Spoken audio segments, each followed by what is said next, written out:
नमस्ते मित्रों, कैसे हैं आप सभी। आशा करती हूँ आप सभी स्वस्थ प्रसन्न होंगे और खूब मन लगाकर पढ़ रहे होंगे। आपका मेरे चैनल साहित्य के सफर में हार्दिक स्वागत है। तो बात आती है सफलता की।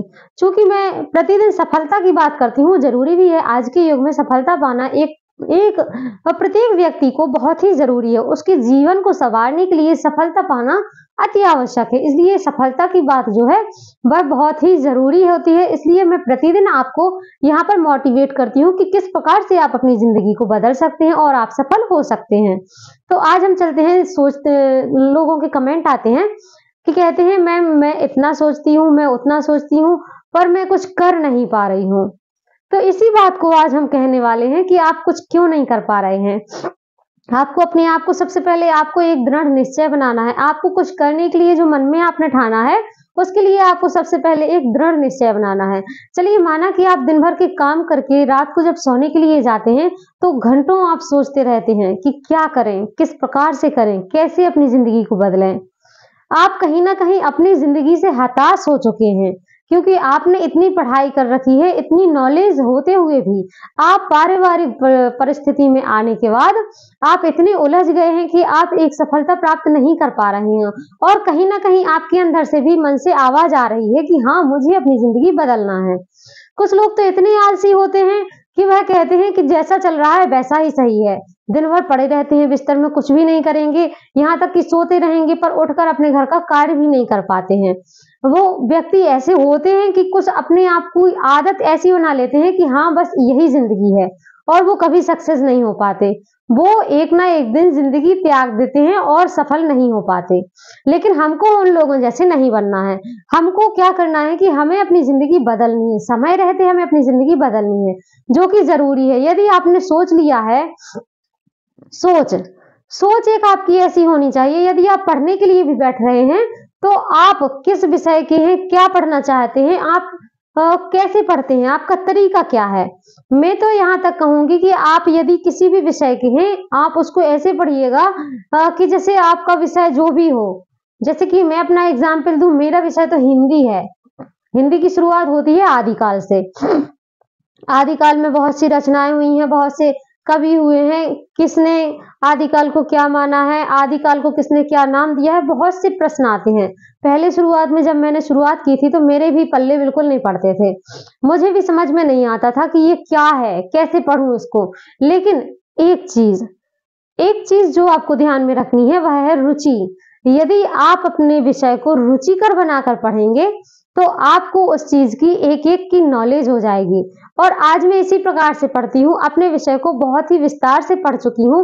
प्रत्येक यहाँ से आने वाला, हिंदी से आने वाला कोई भी प्रश्न हो, वो मेरी सरसरी निगाह से बड़ी मुश्किल से ही निकलता है। कभी कभार ऐसा हो जाता है कि हाँ, कंफ्यूजन हो जाती है।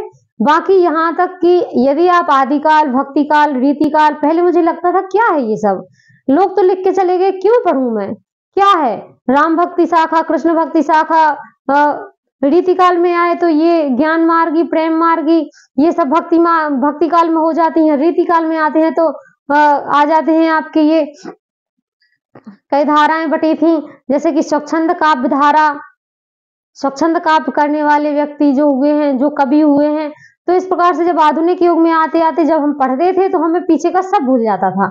लेकिन जब आप अपने विषय को रुचिकर बनाकर पढ़ेंगे, आप उसमें देखेंगे कि ये यदि किसी ने, ये कवि ने ये रचना लिखी है तो क्यों लिखी है, क्या होगा इसमें, किस लिए लिखी होगी, किस उद्देश्य से लिखी होगी। आप उसकी तह तक पहुंचिए। तो जब आप इस प्रकार से पढ़ाई करेंगे, अपने विषय को रुचिकर बनाएंगे, आप कोई कार्य करते हैं घंटों तक करते रहते हैं, क्योंकि आपका उसमें मन होता है, आपको वह कार्य करना अच्छा लगता है, आप रुचि के साथ में वह कार्य करते हैं। और प्रत्येक कार्य जो भी आपको अच्छा लगता है, आपके मन पसंद का होता है, आप उसको बड़ी ही प्रसन्नता से करते हैं।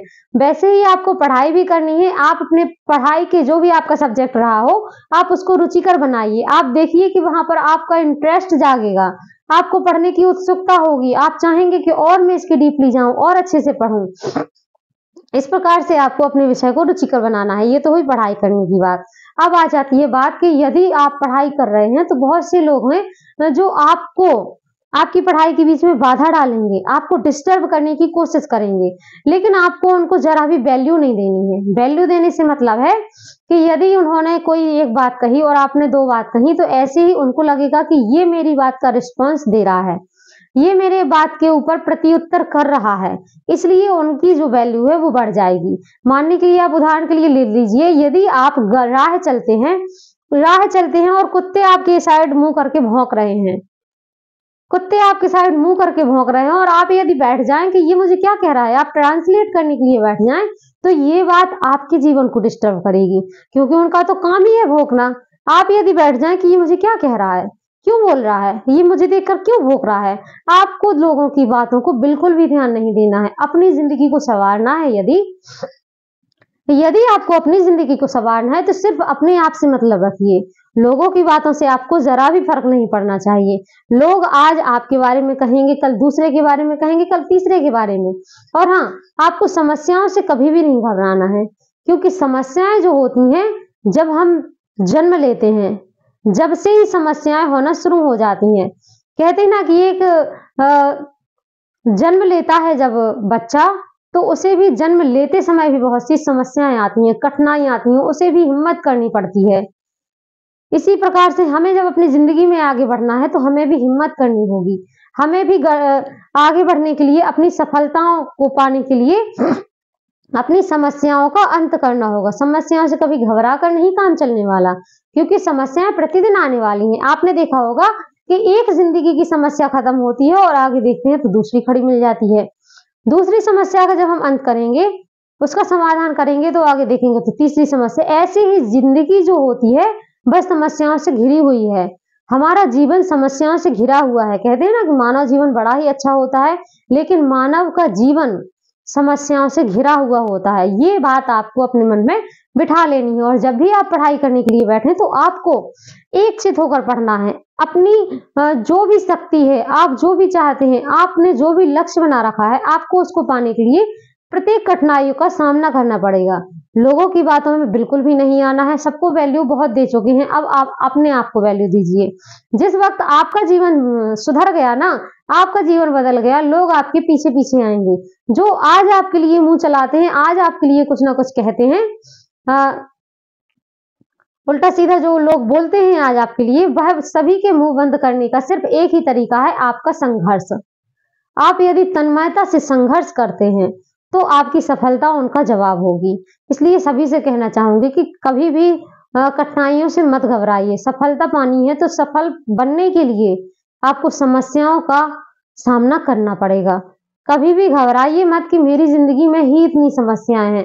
यहाँ तक कि मैं आपको एक उदाहरण देकर समझाऊंगी अभी, कि दोनों हाथ नहीं है उसको, फिर भी वो आज के टाइम पर अभी की है, बिहार के पूर्णिमा के पास की एक लड़की है जो पीएचडी कर रही है। उसके हाथ नहीं है, पैरों से वो सारा कार्य करती है। मैंने खुद देखा है। जब मैंने न्यूज देखी तो मैं भी आश्चर्यचकित रह गई हूँ कि दोनों हाथ ना होने के बावजूद भी पैरों से सारा कार्य करती है। पीएचडी अपने आप में एक बहुत ही प्रमुख डिग्री हो जाती है। उसको पाने के लिए भाई आज भी प्रयत्न करती है। तो हमारे पास तो सब कुछ है, हम तो ईश्वर की कृपा से सही सलामत हैं, हम तो हर चीज कर सकते हैं, लेकिन हमारे अंदर क्या होता कि आत्म निर्भरता नहीं होती है। हम सोचते हैं कि आज एक दिन के लिए हम ये पढ़ लेंगे, 2 दिन के लिए वो पढ़ लेंगे, लेकिन आपको ऐसा नहीं करना है। आपको यदि अपनी जिंदगी संवारनी है तो आपको प्रतिदिन अपने टाइम टेबल के हिसाब से चलना होगा। आप जब इस कार्य को करना शुरू कर देंगे तो आपकी सफलता पक्की है। निश्चय ही आपको एक सीट मिल ही जाएगी। इसीलिए सबसे कहना चाहूंगी कि सफलता से आप यदि 2 कदम भी दूर हैं तो आप कठिनाइयों को अपना सहारा बना लीजिए। आप कठिनाइयों के दरिया में डूबकर ही पार हो सकते हैं, कठिनाइयों से बच नहीं सकते हैं। आपको कठिनाइयों का सामना करना ही पड़ेगा। इसलिए कभी भी अपने आप को जी मत चुराइए, अपने आप का बिल्कुल भी जी मत चुराइए कि मैं ये काम नहीं कर सकती। आप क्यों नहीं कर सकते, आप सब काम कर सकते हैं। आपने देखा होगा वही 24 घंटे हमारे पास हैं, वही 24 घंटे सबके पास होते हैं। देश का राष्ट्रपति, देश का प्रधानमंत्री, देश का मुख्यमंत्री, सबके पास 24 घंटे होते हैं। उन 24 घंटों में लोग कितनी योजनाएं निकाल देते हैं, कितने फैसले ले लेते हैं, कितना अपने परिवार को भी समय देते हैं, हर चीज़ देखते हैं, तो क्या आप इन 24 घंटों में अपनी पढ़ाई के लिए समय नहीं दे पाते? क्यों नहीं दे पाते? आपको अपने आप से प्रश्न करना होगा और जिस दिन आपको ये प्रश्न का उत्तर मिल जाएगा, उसी दिन आपकी पढ़ाई सार्थक हो जाएगी। तो वीडियो बहुत लंबा हो जाएगा, मिलते हैं नेक्स्ट वीडियो में। कोई भी बात होगी तो कमेंट के माध्यम से। आज के लिए इतना ही।